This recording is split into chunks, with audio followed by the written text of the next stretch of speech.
Halo adik, jumpa lagi bersama dengan kakak Lebrina Sole. Nah, jadi hari ini kita akan bahas materi tentang integrasi keragaman norma dan etika dalam pengambilan keputusan. Oleh karena itu, selamat menyaksikan. Nah, integrasi keragaman norma dan etika dalam pengambilan keputusan membutuhkan yang namanya kesabaran, pemahaman dan komitmen dari semua pihak yang terlibat. Dengan melibatkan berbagai perspektif dan nilai, ternyata keputusan yang akan kita ambil dapat lebih komprehensif, adil dan bertanggung jawab. Dalam pengambilan keputusan, integrasi keragaman norma dan etika dapat kita lakukan dengan beberapa cara. Pertama, ternyata betapa pentingnya untuk kita mendengarkan dan memahami berbagai pandangan yang ada, mendengarkan pendapat orang lain dengan terbuka dan menghargai perbedaan dapat membantu kita memperoleh pemahaman yang lebih luas tentang situasi yang kita hadapi. Selanjutnya, ternyata penting juga untuk kita mempertimbangkan nilai-nilai dan prinsip-prinsip etika yang mendasari keputusan tersebut.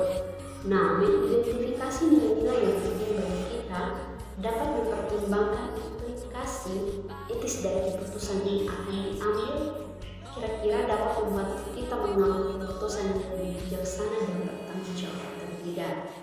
Nah, selain itu sobat, ternyata betapa pentingnya kolaborasi dan diskusi dengan orang-orang yang memiliki latar belakang dan pandangan yang berbeda juga dapat membantu dalam integrasi keragaman norma dan etika.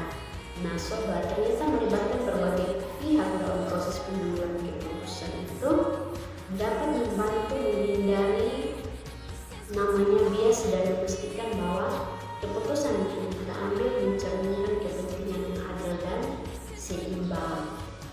Untuk itu sobat, mungkin berikut adalah beberapa langkah yang dapat membantu kita dalam mengintegrasikan keragaman norma dan etika dalam pengambilan sebuah keputusan. Ada beberapa hal. Yang pertama adalah pemahaman terhadap keragaman norma dan etika. Nah, artinya perlunya kita mempelajari dan pahami norma dan etika yang berlaku dalam sekolah, lingkungan atau kelompok yang terlibat dalam pengambilan keputusan, yaitu kenali perbedaan dan persamaan di antara mereka.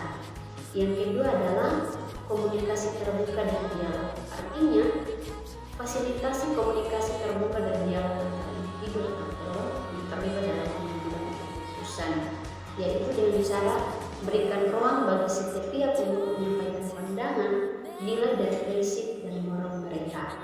Yang ketiga adalah identifikasi nilai bersama. Nah, kita perlu cari titik temu atau nilai bersama yang dapat diterima oleh semua pihak yang terlibat.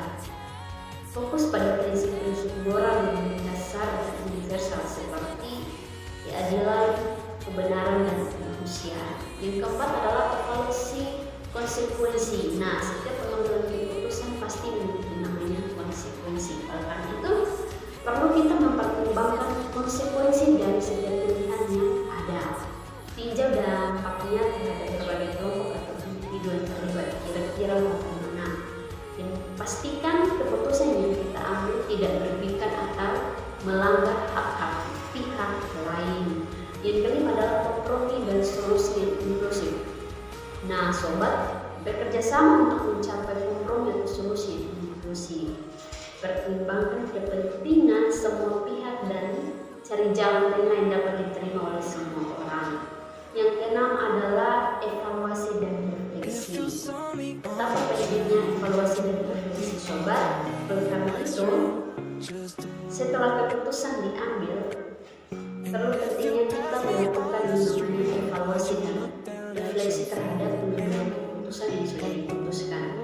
Nah, perlu kita tinjau apakah keputusan tersebut sesuai dengan norma dan etika yang diintegrasikan sebelumnya atau tidak sesuai.